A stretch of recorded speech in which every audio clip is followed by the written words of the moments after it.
Hello, hello. You're listening to Sisters Assembled, a Marvel Theory podcast. I'm Taylor. And I'm Katie. And we're two sisters who spend way too much time talking and thinking about the Marvel Cinematic Universe. And now we want to share our thoughts with you. Every week, we're breaking down a new topic relating to the MCU, from reactions to the Disney Plus shows and the movies, to deep dives on characters and important concepts, plus news and a lot of theories. Listeners, we have quite the episode for you today. Just to give you a little bit of a behind-the-scenes look into what it's like to produce our show, we were just chatting a little bit before we got on, and things got heated already before we even turned the mics on. Not between us. No, we're in total agreement. I was like, hold on, we were not fighting before this episode. Yeah, no, good clarification, because I have said that we've gotten on mics heated at each other before. Yeah. This is not one of those moments. We were heated at a general scenario, but on the same side of said scenario. So, if you've looked at the title, you know that we're gonna do our replay for Doctor Strange today. And there's quite a bit to dive into here, so I'm going to keep this intro nice and short so that we can really get into the meat of this episode because, wow, on a replay, I have a lot to say, and I know Katie does too because we chatted. So, Katie, without further ado, kick us off because let's do this thing. Yeah, I mean, this is definitely, as a replay, and this is actually something Taylor said prior to us recording, and I completely do agree with her. As a replay, I think this was one of the best ones I've gotten to go back and watch in a while. I don't think I've seen this film, and I think I said this about probably Black Panther last time, but I truly don't think I've seen this film since we did the whole binge thing leading up to Infinity War that I know a lot of the fans were doing. So at least 5 years, and I do have to just say, I distinctively remember when this film came out, and I hated it. I couldn't stand it because I think it was the first time Marvel did something super, super different. It wasn't the same old kind of, I don't want to say the formula, but it was also just character-wise so strange, if you will. Pun intended. I was like, I don't know how else to say that. But truly, it's so strange. And even that opening scene, I remember watching it I was watching it last night. I remembered watching it back in like 2016. And I was like, I remember hating this. I remember sitting here and I was like, my brain cannot, I already don't know what this is. I don't like it. Like, it's just too much for me to digest. And obviously over time, I remember my second rewatch of it just as much because I remember being like, why did I not like this? This is so good. I really love this movie. But this last rewatch, this replay, now that I have like a multiversal mindset, it hurt my brain a lot. It really had me thinking, it had me overthinking, it had me analyzing. I think there's so much to unpack from this movie now, more than just the mystic arts. Yeah. Talking about unpacking, I don't even know where to begin. I don't on either. Your thoughts there because there are so many things that I want to build off of. So to start with probably the most accessible, to echo your thoughts about my thoughts on just rewatching this, and to actually say what I said earlier on mic, you know, I genuinely enjoy this. I think I've said before, I'm not a huge rewatcher. You know, there's so much content out there, even just outside of Marvel, that is so good that to me it's like, I'm going to watch something again. And of course I'll do it if I haven't seen it in a while and there's like a Marvel movie coming out, so I'm not going in like totally lost and can actually speak with some sense of authority. But it's not like my ideal situation. However, rewatching this film, I was really struck by how much I enjoyed it. Because I think, to your point, I don't remember how I felt in 2016.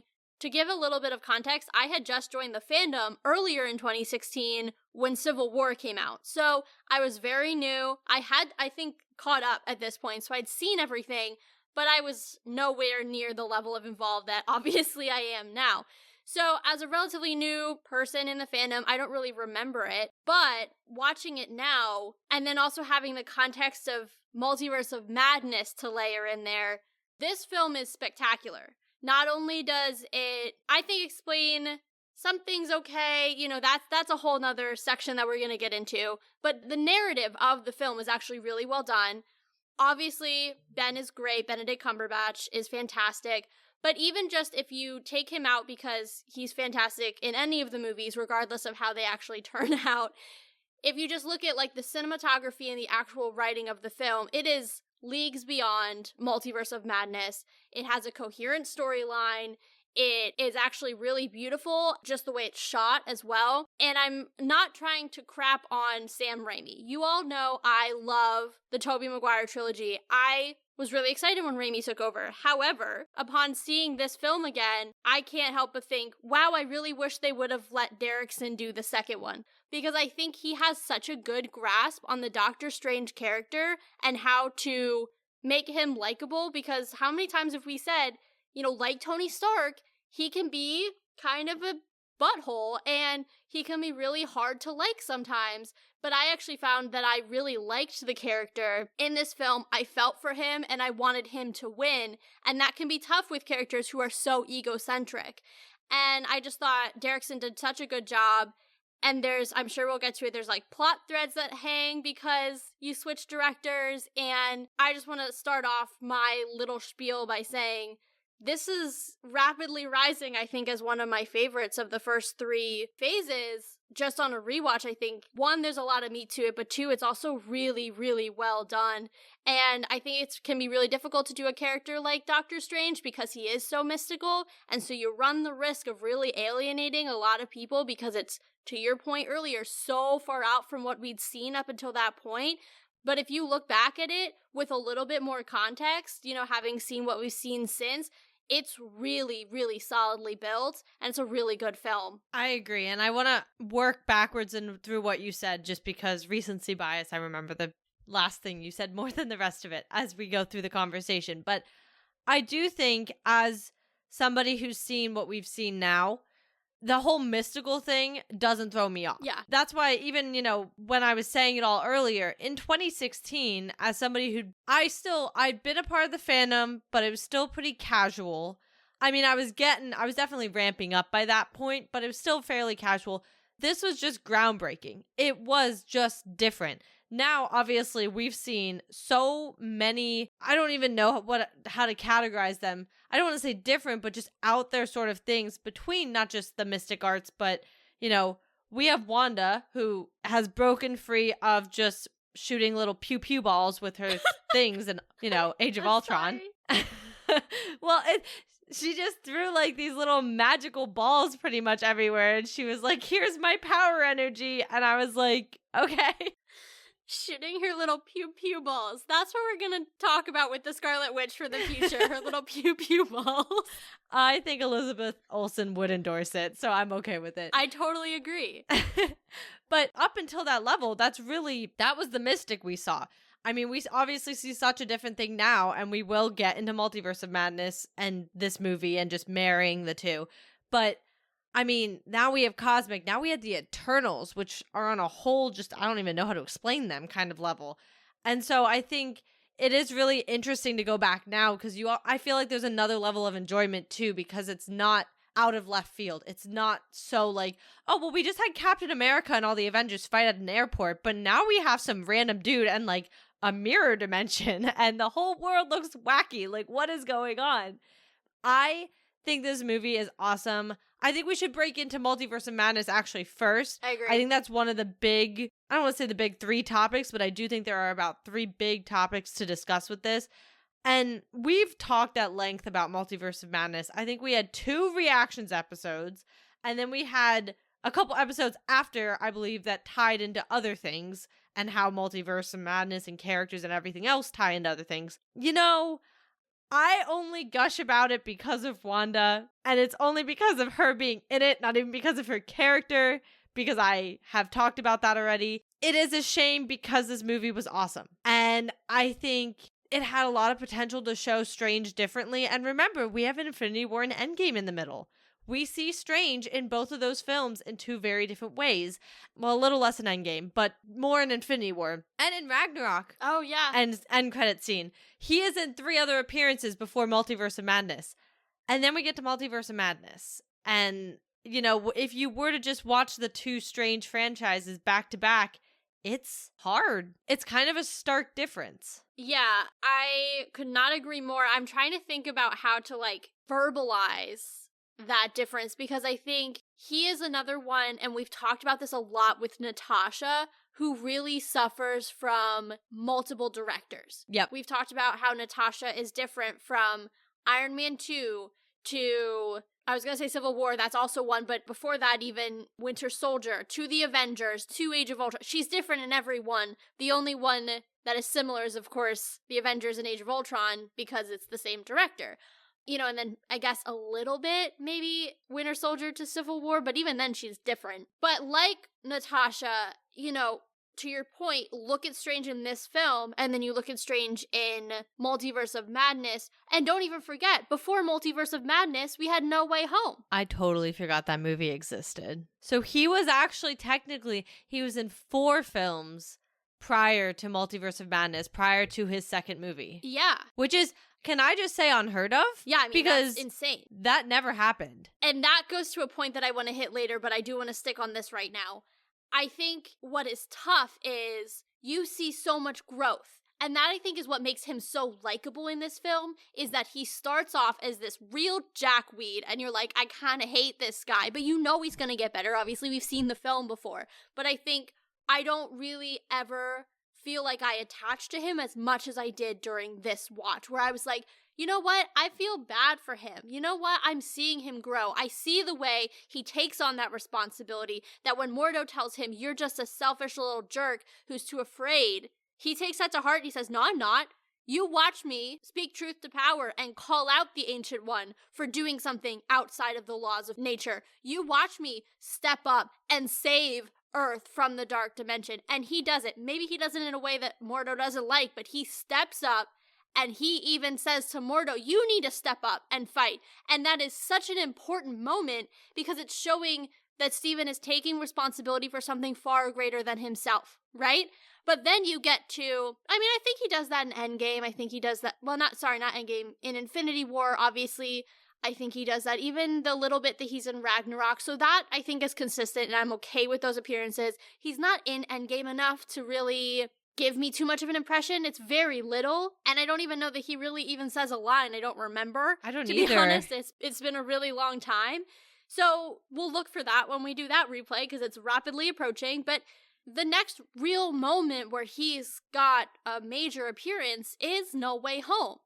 And, you know, not to crap on No Way Home, because it's a darn near perfect movie, but I will say I'm annoyed with how Strange is characterized looking back through the lens of this film, because he's back to being a reckless jerk. And, you know, I know that he wants to help Peter, and that's great, but you obviously see the ego is back because he won't listen to Wong, who's now the Sorcerer Supreme. You see that, you know, he's defying the laws and the rules again. And yes, he did that at the end of Doctor Strange, for sure, but he was doing it for a much grander purpose than helping some kid get into college. You know, and I think that then continues into MOM, where you see the dark side of Stephen Strange, and you see how his variants in every iteration basically are the cause of the end of their universe, or at least play a large part in the universes that we did see.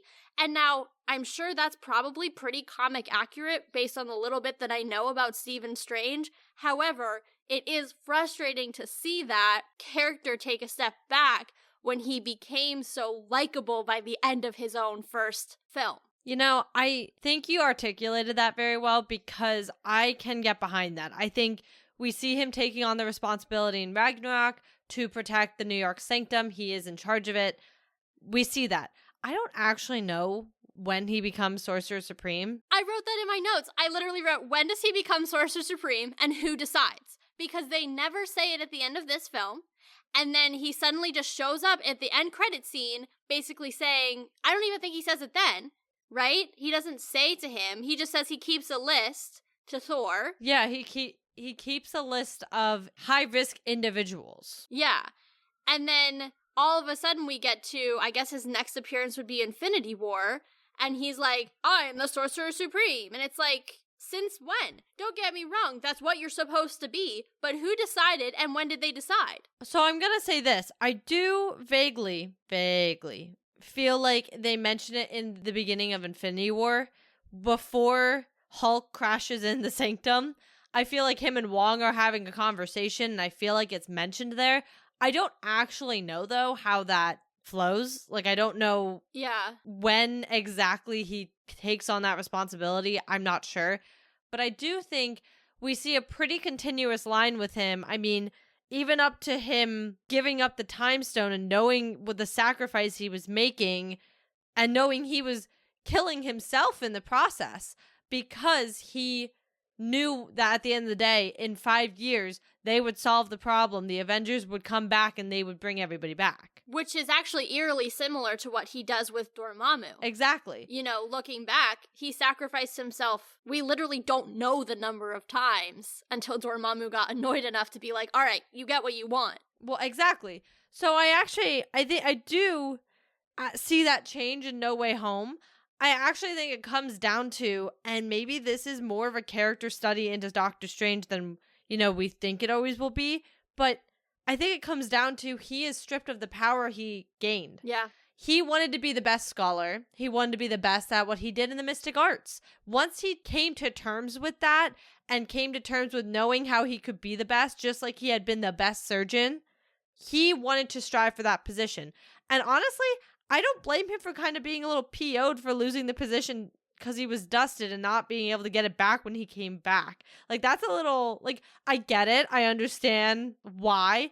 But I could understand being pretty annoyed because it's not like I'm dead. Yeah. Like, I came back. So I feel like I still deserve my position back. That being said, I almost wonder if that's what brings back out that recklessness in him and that, I don't want to say I'm on top of the world, but remember, he no longer is Sorcerer Supreme. He doesn't have to answer to all this bigger power, and he is not being held responsible for everybody around him. He is only responsible for himself, and inherently, that's who he always was and what he liked most, being responsible for just him and caring about just him.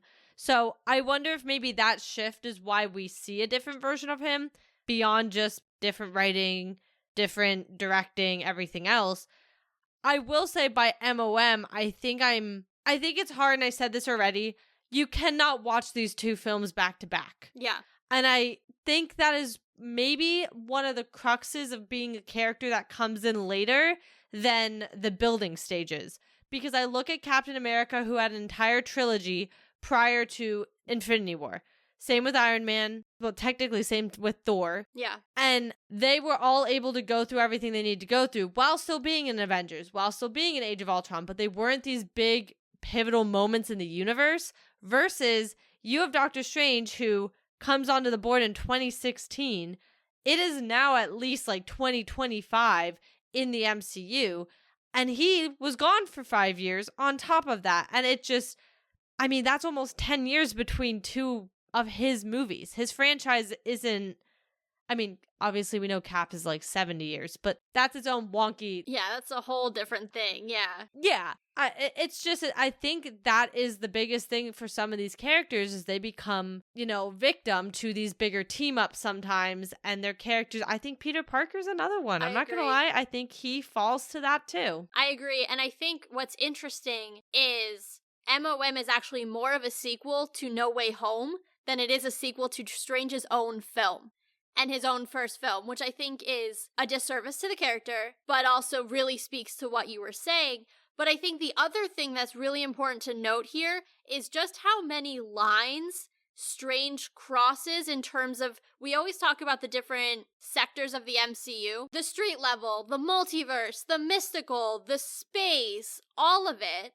And I think Strange pretty much covers all of them, essentially. I mean, he's got the time stone, which is kind of related to space. Also, just the crux of the Infinity Saga, so he already is incredibly important just by the thing he wears around his neck. The mystical, he introduced it. He is the Sorcerer Supreme, who I believe Agatha is said in WandaVision is the only person who could really go toe-to-toe with the Scarlet Witch, which he couldn't. But, I think she says something about the Sorcerer Supreme. She says that the Scarlet Witch is more powerful, even more powerful than the Sorcerer Supreme. Which we saw happen and play out anyway. But still, the comparison is there that he would be the only person that she could really be compared to because he's the most powerful wizard. Obviously, doesn't have to be a man, but the two most recent Sorcerer Supremes have been men in Wong and Strange. So, very important to the mystical realm. Obviously, we're gonna get into this and have a whole section, but this film must have said the word multiverse at least 15 times, which I did not remember at all. Dude, me neither. I was like, they said it the first time, and I was like, and then they said it like 15 more times, and I was like, stop saying that word, because I don't think you fully understand exactly what that means yet, and that's all I'm gonna say about that until we get to that section.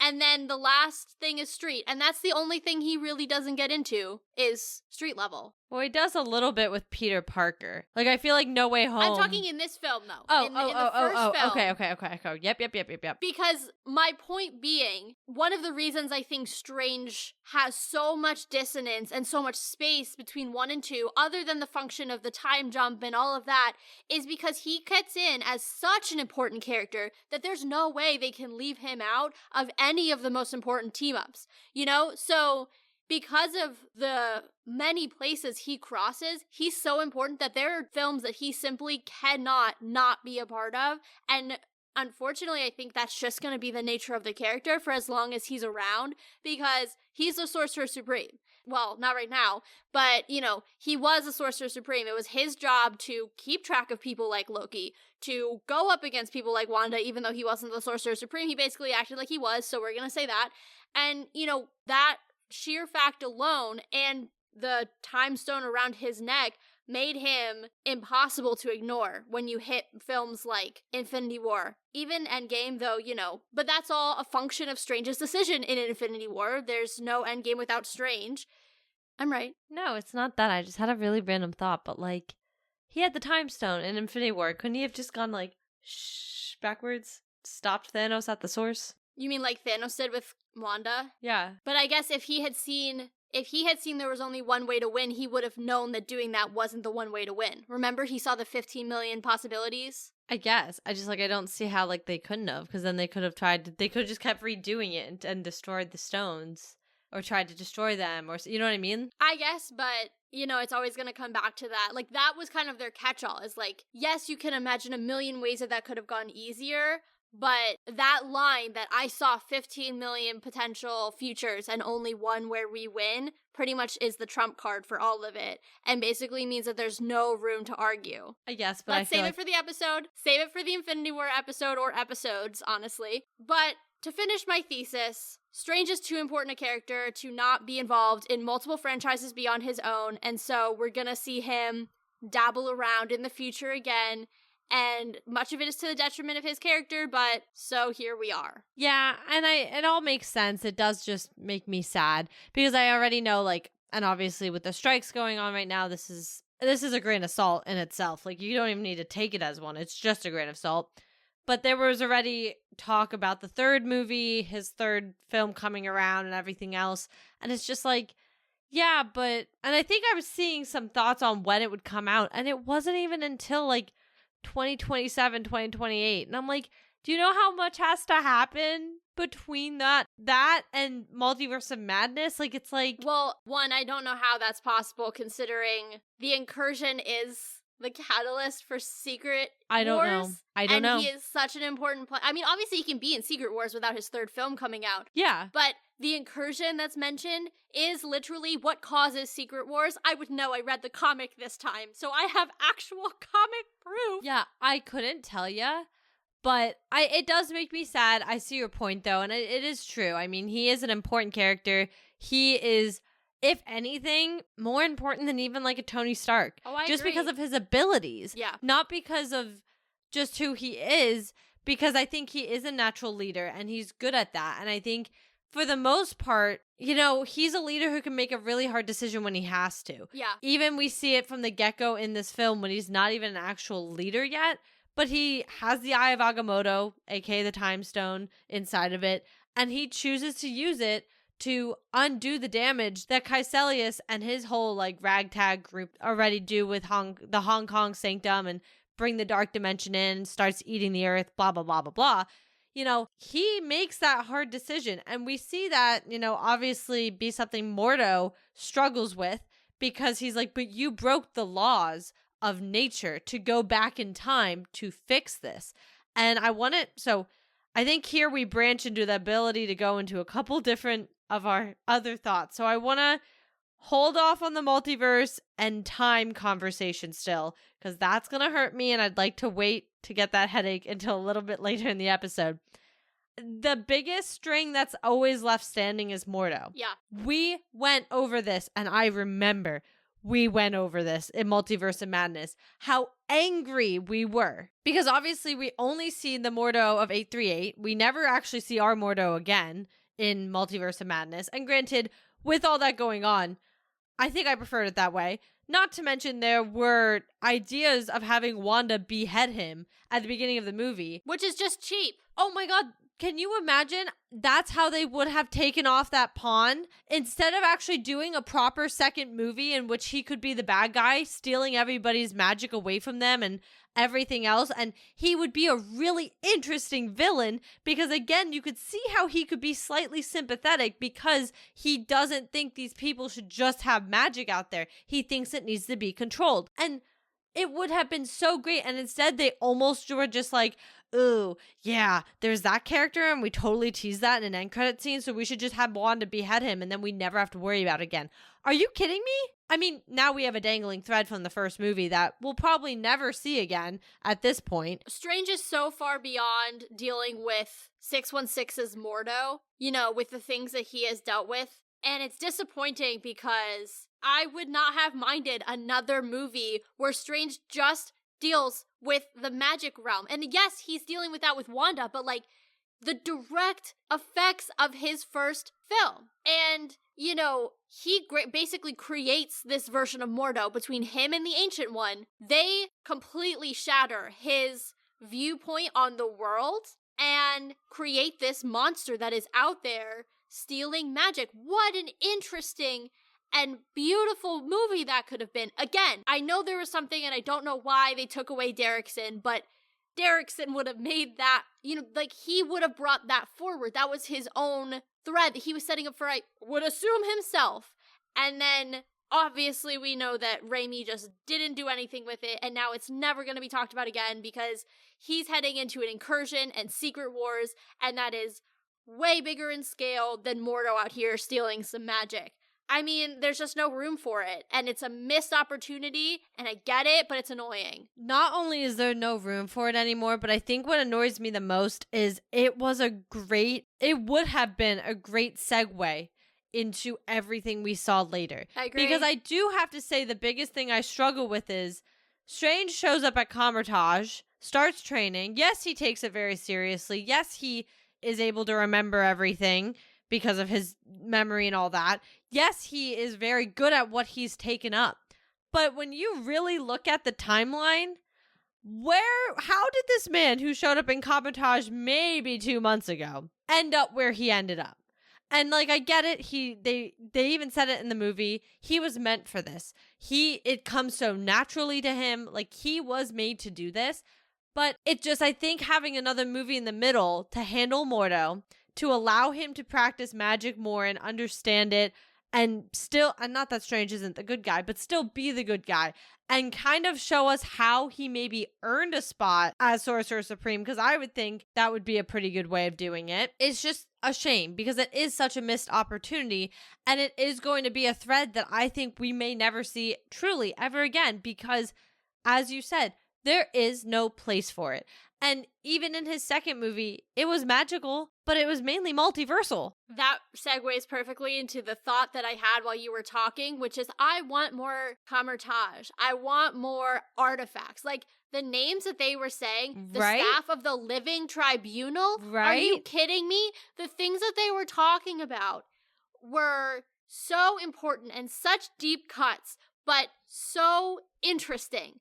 And I want to explore that organization. I want to explore their rules, how someone becomes the Sorcerer Supreme, who is overseeing them? Because it seems to me like the Ancient One was, I don't want to say she was answering to someone, but she clearly had a code. Where did that come from? Like, is it just passed down? Unclear. There's so much within that sorcerer culture that I think is so untapped because the second movie was going so far beyond mystical, to your point, into multiversal straight away. And yes, this first movie, we'll get into it, talks about the multiverse so much. They're very intertwined, but it also was grounded in the that's a weird sentence to say, but it was grounded in the mystical. It was grounded in Kamar-Taj. That feels unnatural. I know, I was like, since when has the mystical ever been the grounded element? But I guess in this film it sort of is. But that gave it a sense of belonging, almost. And, obviously we see Kamar-Taj take some serious hits in the second one. It's there, it's present, but it's just not as important because they're spending so much time in other universes. And I actually would love to spend more time getting to know their mythos and their view. I think we've seen the legend of creation, I guess, of like the Infinity Stones told in a few different ways, right? You've had it told by the Asgardians and their perspective. I think Ego talks about it in his perspective in Guardians. Now you have the Sorcerer's take on kind of, they don't really talk about the Infinity Stones and their creation. Obviously, Wong says the term Infinity Stone, but they talk about, larger areas and like things out there that like Earth needs to be protected from and all of those things. They kind of all go together. And I want to hear more about how they understand the world because they have a much wider view than most of what we see. And then you go back in time and you talk to the Ancient One and she's talking to you about multiverses and how all of that works and is our first genuine explanation about the multiverse. And it comes from the mystical realm and the people of Kamar-Taj. And why are we not spending more time with them and letting them tell us and dictate how this works? Because they know probably better than anybody else besides the TVA. Yeah, and I think I want to take everything you just said and move it right into what we need to really talk about. And it is the multiverse. Because I think if you're just listening and you're kind of hearing one end of the conversation, now I feel like you're hearing the other end, you might be thinking, MOM's all about the multiverse. Well, you're saying we're talking about the multiverse in this movie. Why is that weird? And I think the problem is exactly what Taylor just highlighted. We needed this group to give us the rules of the multiverse. We needed more than what we got in this film. We got a lot more than I expected because I don't remember ever hearing all of this. I knew about the different dimensions, but I mean, we had a whole episode where we were like, are dimensions multiverses? Like, I still don't know the answer. I think they aren't. Well, no, but didn't we decide in another, based on another property? I don't remember which one it was. It may have been Ms. Marvel. Didn't we decide they were the same? I don't know anymore. That's my thing. Nobody is policing the rules. Forget Kamar-Taj. I'm talking to people at Marvel Studios. Nobody is sitting there with a rule book, which they should be because I am a rule follower. Hold on, though. I hear ya. But one line that gets me is, the dark dimension sits out of time. Oh, I immediately went to Loki and Goliath and all of that. And the place beyond time where they first meet He Who Remains. So, theoretically, there can't be multiverses, right? If you're sitting out of time. She pushes him through a multiverse and says that. Which is what I don't get. Wait, what? When she pushes him through that first time in that room when they first meet, before they kick him out of Kamar-Taj. Okay. I thought you were talking about Loki. That's why I was like, what are you talking about? No. I'm sorry. Back to Doctor Strange. When she pushes him through, she says, we see infinite universes. And my understanding was he was flying through infinite universes. But at the same time, you see the dark dimension. But yet they're talking about dimensions and universes as if they're different things within the same movie. I think they're different. I don't know. Because she's talking about universes, an infinite number of universes, as he's passing the dark dimension. Should that not be a different thing if she's not talking about universes? Then, the biggest question I had is, there should not be a multiverse in 2016. Oh my god, I didn't even think about that. That was my first thought, was how does this make sense? It was not open until Loki and Sylvie played their little games, and they didn't play their games until after Endgame, when he took the Tesseract. No, you're wrong. What version of Loki is TVA Loki? From Endgame. No. Yes. No. Yes. Taylor, 2012 Loki takes the Tesseract in Endgame. That is the Loki in the Loki series. Right, but I meant, yes, I misinterpreted your question. I meant he's the Loki from Endgame. But we don't know. Remember, this goes back to that golden question of we don't actually know where the Loki series plays. Oh, I forgot that they, because Yep. they went back in time. I was thinking in the moment that Endgame happens, but still, my question is valid. Well, I'm not saying it's not, but I'm just saying that could be a write-off. That, in my opinion, could be how they explain that. They're just like, well, the series Loki sits out of time. That's 2012 Loki. We technically have no explanation because we don't know if he's been there for 17 years or for 17 days. And he could have opened the multiverse, and that could have been affecting everything. And I thought about that. I thought about how Loki exists outside of time. However, let's be real here, people. This was filmed in 2014, 2015. There is no way they knew what was happening. They just thought they'd toss a little multiverse spice in there and they'd fix it all later with some band-aids. I don't know if I agree with that. Think about the way that they've handled the multiverse since it's been open. The 17 different rules. Okay, listen, I don't agree with how Phase 4 nor 5 have so far handled it. But I actually think 2016 had an idea. I think they were not yet figuring out the bigger implications because they didn't have to. So they actually put together something that I think could have made sense. Think about it. I shouldn't say we. There's a group of people on Earth I know who always sits there. I'm not gonna lie. I'm somebody who thinks that way. I do believe that there are infinite universes out there. I think there is another version of me doing something completely different right now. I think there's hundreds of versions of me doing something completely different right now. And in another universe, I know I made a different choice at one point, and I'm not where I am now. And I do believe in that. That is to say, we obviously are not sitting here running into other universes and, colliding, having incursions, having people show up, whatever. I almost wonder if that is a thought process in 2016. They do know that there's the ability to have the multiverse. That the multiverse can exist and or maybe already does, but it is not open in the sense of the tendrils are out and about hitting and creating other, I don't know. But all this is where I said the headache was coming in, because I was like, how do you explain this movie now? And how do you explain now from this movie? Yeah, well, that's what I'm trying to get to. One, with that question about how is it even open? Because, take away the Loki thing, I think no matter what way you slice it, with that, little cop-out out of mind, the multiverse should not have been open according to what we learned in Loki, right? What we learned in Loki from He Who Remains is that the TVA's job was to slice off anything that could become a multiverse so we would have one sacred circle. According to that logic, there were no other universes existing because they were being pruned. Therefore, the only way that the mystical community could have known about a multiverse with maybe not understanding that it was gone is if they existed in the time when it had previously existed during the War of Kangs.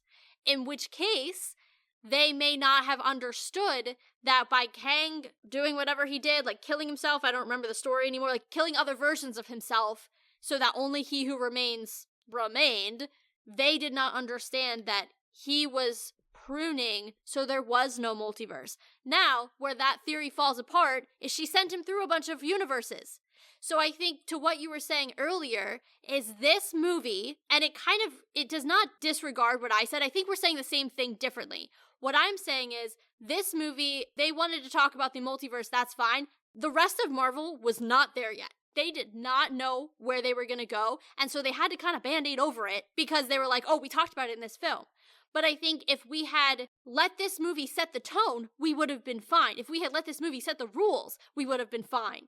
But then we let someone else go and say, let me go write Loki in a way that does not at all jive with the two other examples we have of the multiverse, which is, of course, this movie and Endgame. So I'm hearing it's all Loki's fault. I agree.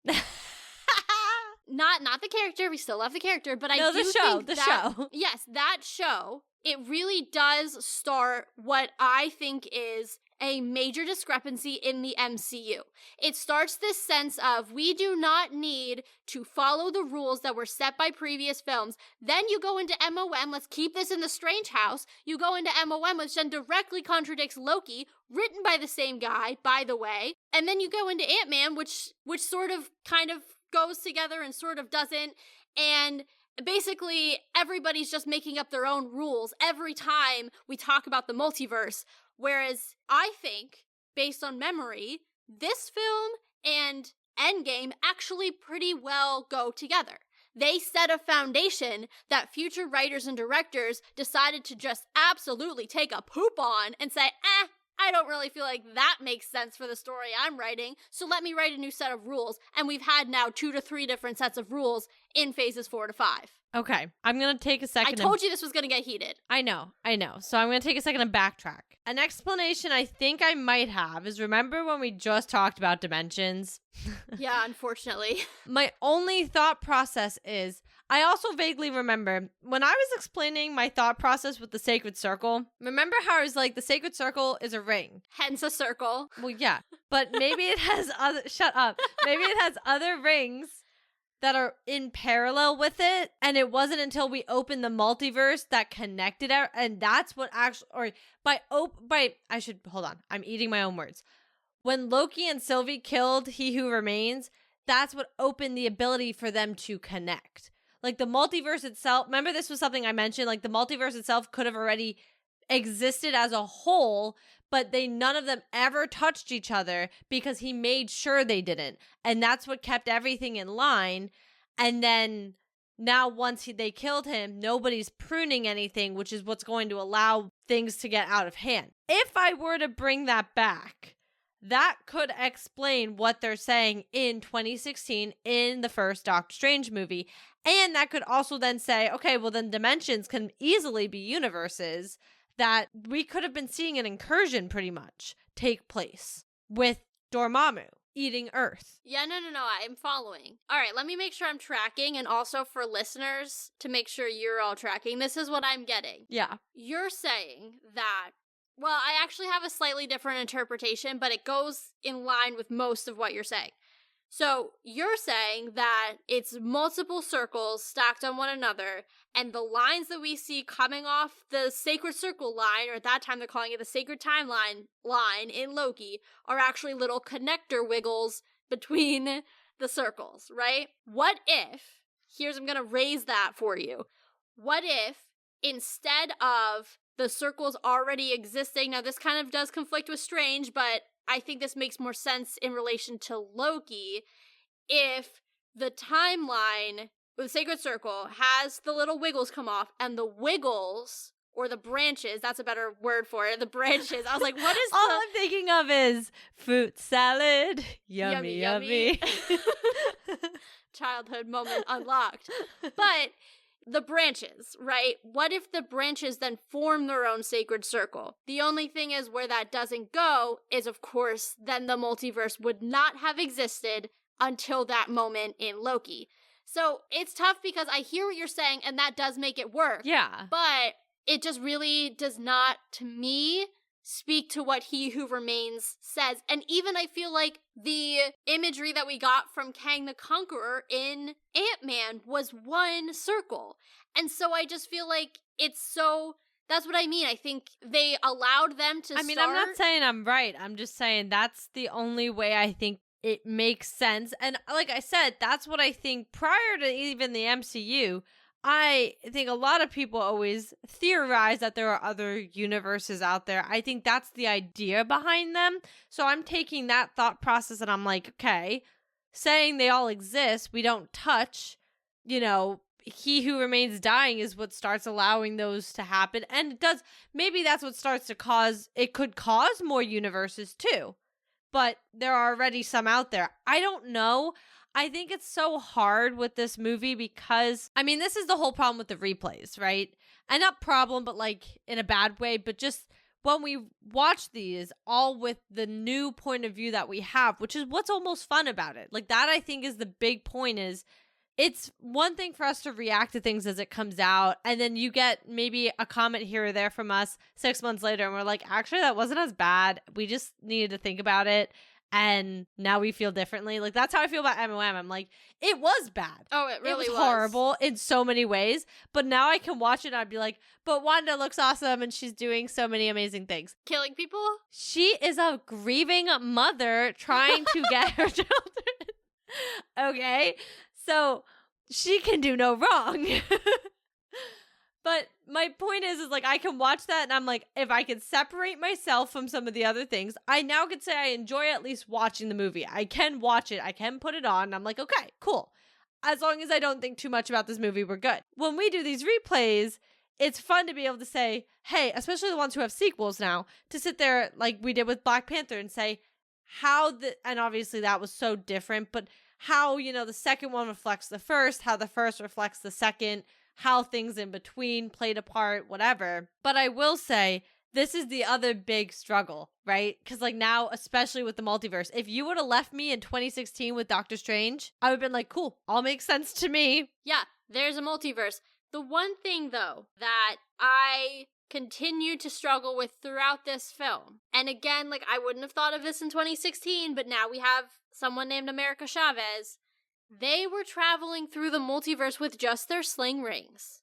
I don't think about it.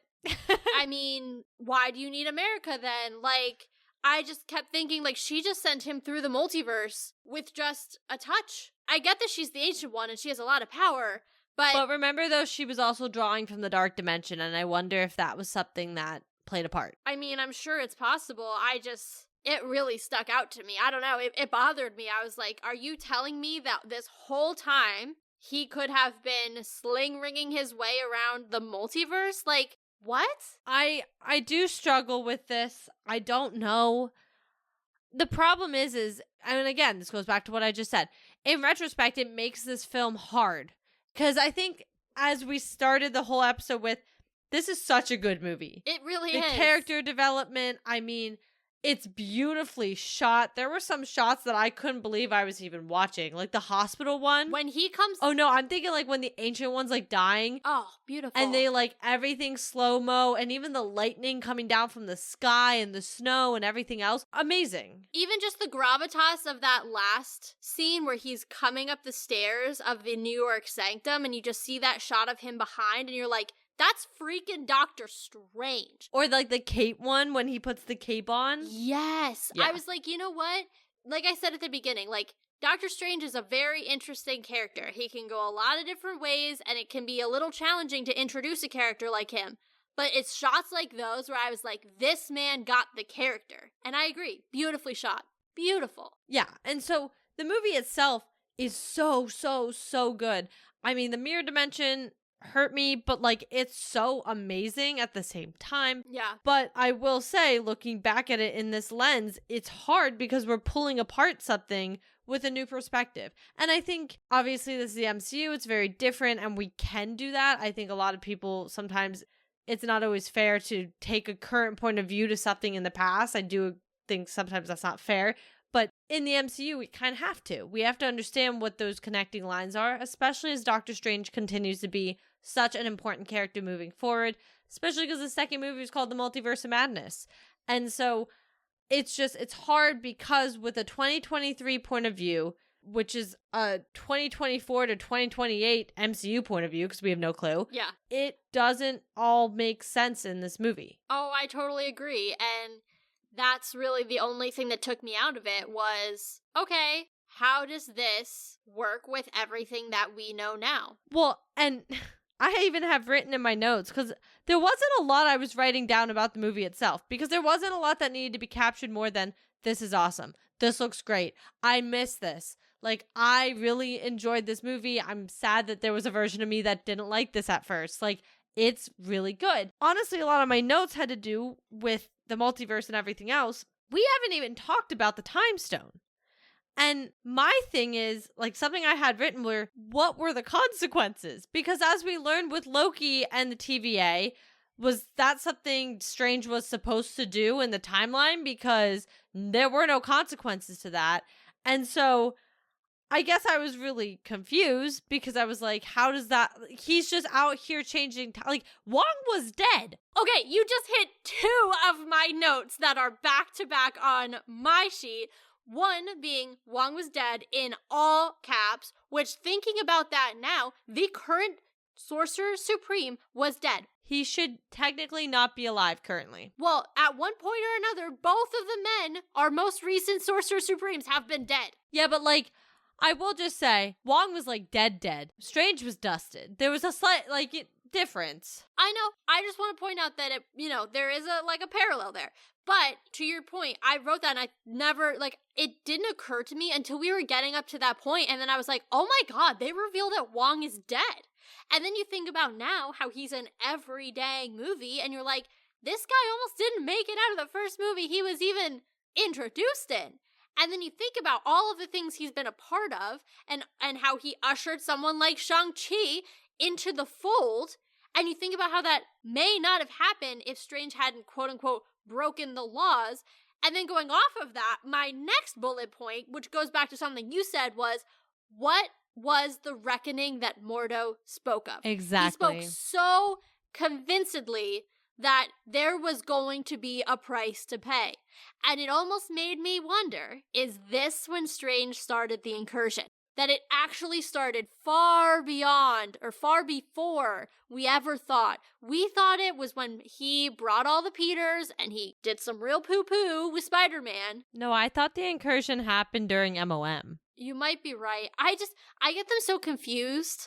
Sometimes I forget they're different movies. Well, either way, the only rebuttal I'm going to give there is if we say that, then we have to confirm the multiverse was open and active. If this is when he started an incursion, the only way to have done that would to run into another multiverse. I understand what you're saying. Which goes against what you just said because you didn't want to say that. I know, but then at the same time, I can't get the fact that the Ancient One keeps saying the multiverse out of my head. She obviously knows more about it than I do. So here's my problem. Here's not my problem, I guess my thing.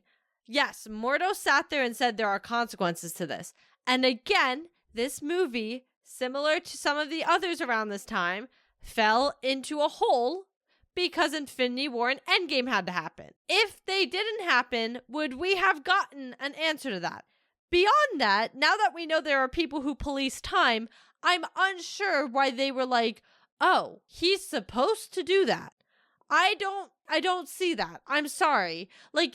It was one thing for the Avengers to go back and grab a couple Infinity Stones, especially because we know how the TVA used them as paperweights, and bring the half of the universe back. Okay, they brought the entire half of the universe back. Not saying that Earth's not worth it or anything, but Strange literally undid deaths. And not the dusting type, literal should have all been dead kind of deaths.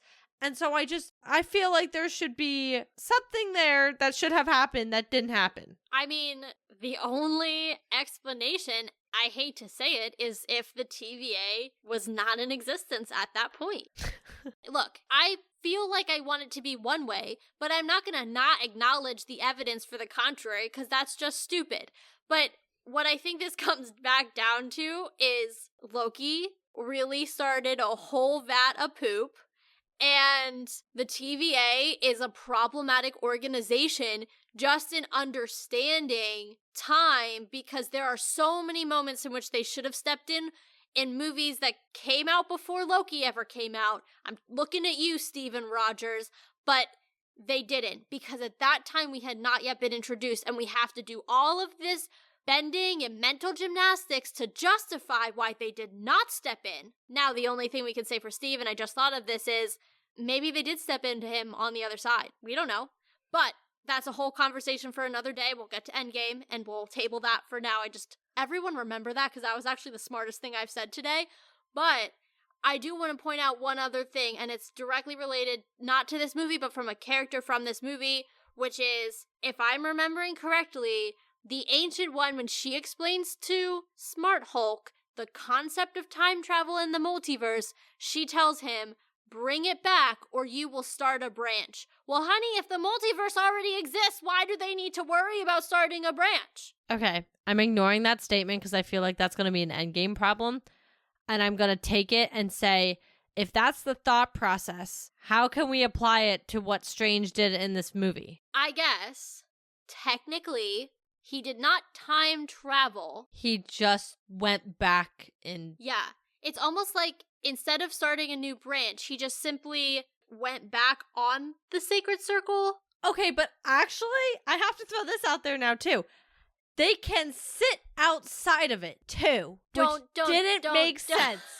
I was like, so Strange is not affected by his own spell in this case, which also didn't make sense because when he goes up against Dormammu, he has it so that he has to be affected by the spell, so he doesn't, so he goes back. Hold on. Okay, really quick to that. I think there are multiple spells you can do with the time stone. Yeah, right. I was getting there. But then, regardless, he can pull other people out of the spell, which we saw him do with Mordo. And Wong. Well, yeah, but Wong had to come back first, so like that was its own thing before he did that. Right. And then we see Kaecilius and his followers be able to break through the spell because of the dark dimension powers they're drawing from. And they're outside. So now they're all sitting outside of this spell, which I don't understand. Because how is that not creating branches by the fact that you're putting everything back to where it was, say, 10 minutes ago, but now you have people who should have been, say, 10 miles down the road, not there yet, still here because they're sitting outside of the time spell. I honestly have nothing for you. Like, my brain shut down in the middle of that because I just immediately recognized a problem I couldn't solve, and we turned off. No, I mean, that's what I mean. That's what I'm consistently confused about, is I don't see how any of that works especially with the rules that we've been introduced to. I think it's tough because though Loki is a magical being, and truly one of our first magical beings we were ever introduced to in the MCU, his show is not about magic. His show almost borderline is more about science and the multiverse and the way science. That intersects. I'm not a fan either. I mean, I am in the sense that, like, we both believe in science, so we don't want to put that out there. But I don't like thinking too much about science most of the time. Yeah, we let that to the professionals. I know, you're really into dinosaurs. But let me clarify by saying we leave the science to the pros. We are not the pros. This is a very advanced form of physics. Dude, I never even took physics. Okay, I did, and I actually did really well, but I don't want to talk about that. It was a dark time in my life. So, circling back to my actual point, Loki is more about multiverse, time travel, and science than it is about magic. So I think what we're coming up against between comparing Loki and this movie is the interpretation of the multiverse and the interpretation of time travel between two very different disciplines, right? And so I think in some ways there's almost no answer to it because they're approaching the problem with very different lenses. Okay. I feel like I fried my brain trying to understand. Like, I literally feel the headache starting at the front of my head because I'm like desperately trying to understand any of this. And it's like I said, it is a shame because if we didn't have to think about everything that we know now, I wouldn't even second guess half of this in 2016 Doctor Strange. It is a shame because if they had just let this be the foundation and had been consistent throughout, this would never be a conversation. I can't say that. I was going to say it also would have made a lot more sense, but I can't say that because while I understood the multiverse and then they brought in time and they did them both on top of each other, which we know I hate, and that would have hurt my brain anyway, trying to understand that whole thing again. But I do think this was the type of movie that should have been allowed to run with it. I agree. Not something like Loki. And maybe this is because I have no desire for the show Loki. And we will have a great 6 weeks together, guys, when we do season 2 soon. Real interesting. Oh, definitely. But I think it makes me angry because I think that show in itself just set up so many weird things on top of like it doesn't really fit in the MCU. So it's weird because we're following these rules from a show that, like, doesn't really exist, right? But that's the thing. We're not actually following the rules. Enter MOM. Does MOM follow the rules of this movie? I don't even remember. Also, does Quantumania follow Loki? I don't remember that either. Oh, that one's blocked out of my brain. Theoretically, though, if MOM follows the rules of this movie, I won't be as angry. Well, how did MOM conflict with Loki? It's been so long since I watched Loki. I know. I have to do my rewatch before season 2. Well, Loki's main thing was... Okay, so we had the multiverse open at the end. Right. And, I mean, they were pruning the multiverse up until then. But yeah, and then we have America Chavez, who would have been alive this whole time, who could travel through the multiverse. Right, where would she have been traveling to? Well, right, so that is already its first thing. But actually, before I even think about this further, I want to bring in a thought process. And we know Agents of S.H.I.E.L.D. isn't canon, and I don't want to get too far into that in itself. Well, we don't actually know it, but we think. I'm sorry, I should say we know as of right now it's not canon. Catch us on an upcoming episode, we'll talk about it. Yeah, but my thought process is, in season 6, you have a version of Coulson who is talking about how he travels to different worlds and universes. And he is saying, and I just watched this episode today, which is why it's so fresh in my mind. He said, well, I've been to universes and planets where, or I think it was planets, but we can maybe apply it to universes, which is why I'm bringing it up, where it moves at the speed of light. So he's like 100 years old, but he doesn't look it. And he says, I'll live another 100 years old, or I'll live for another 100 years and you'll be dead. But because I'll be traveling to these different planets that have different timing, I will not age. And I'm like, I wonder if there's an aspect of the multiverse that can apply to as well. Where not every universe has time that moves at the same rate. Yeah. I see what you're saying. Yeah. Well, yeah, because even if you think about, and this is something we brought up in a previous episode, but 838 is so much more advanced. And so you can chalk that up to maybe some different circumstances helping them advance more quickly. You know, we obviously don't know the full backstory of 838 and everything that's happened there.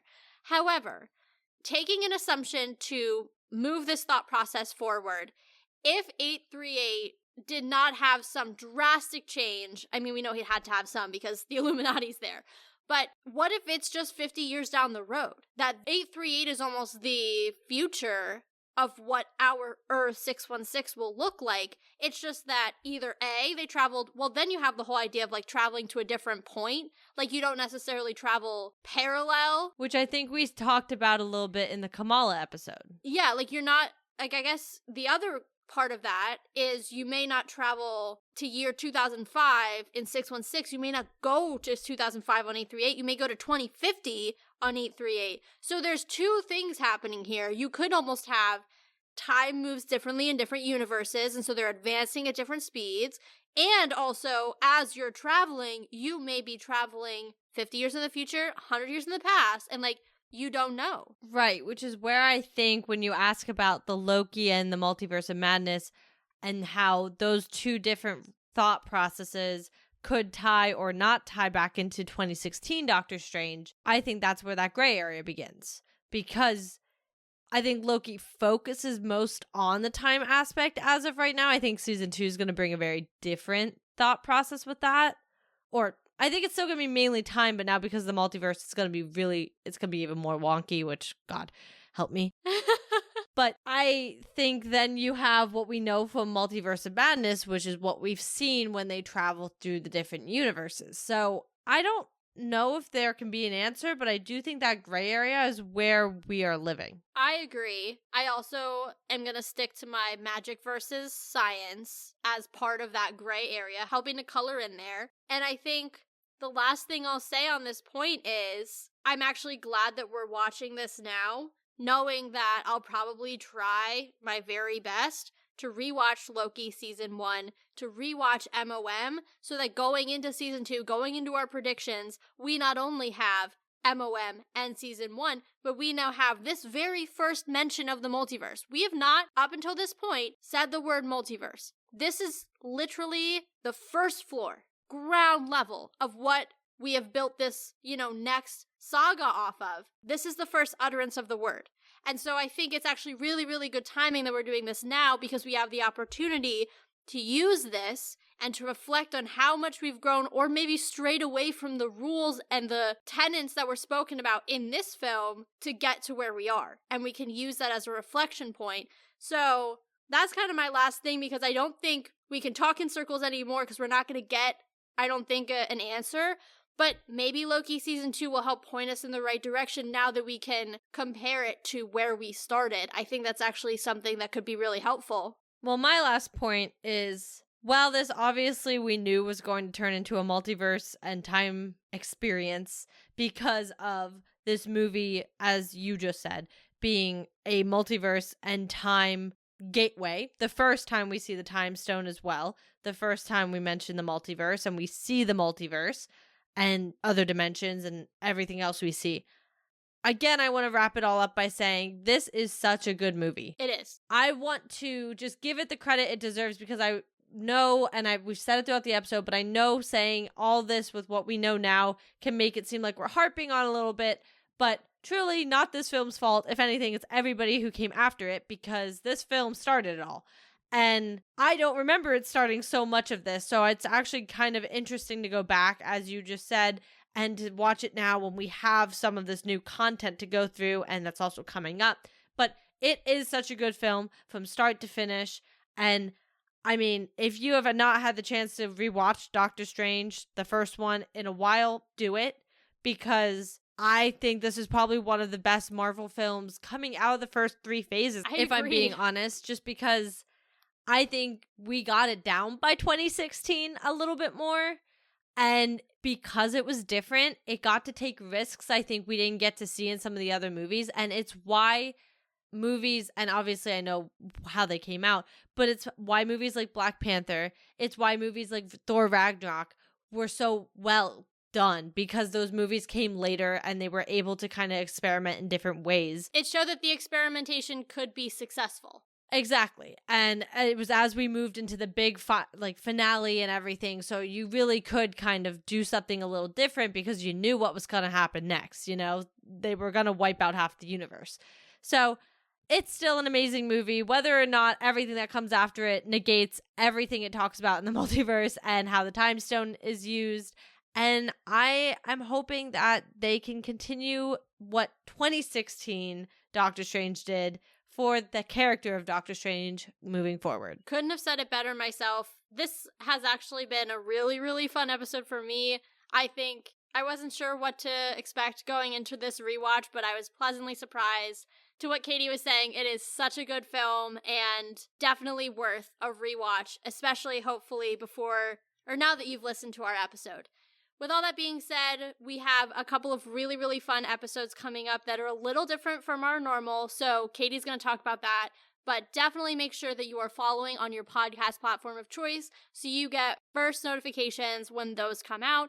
Also, make sure you are checking regularly on our website. We have good updates on there, transcripts, information, links to all of our socials, and of course, the option to help support our show. So that's really a central hub for all things Sisters Assembled, and I can't recommend enough that you make sure you check that out on the regular. Give us a follow on Twitter if you still use that platform at Sis Assembled Pod, and Threads and Instagram at Sisters Assembled. Taylor mentioned it. Moving forward, we are going to be having some really fun episodes before we start Loki already. Next week, we are going to have a special guest on the show, which is really exciting for us, and we are going to be diving into Agents of S.H.I.E.L.D. a little bit. So we've been talking about it a lot lately. It's been on the topic, and I think part of that's because Taylor and I are watching it currently, but it is going to be an episode all about it. So make sure you guys tune in and get ready for that, even if you haven't watched the show itself. In the meantime, you know what to do. Keep up with us and keep up with Marvel if you haven't been keeping up, because, as I said, Loki's coming soon, because Marvel just blew your mind, so let's talk about it.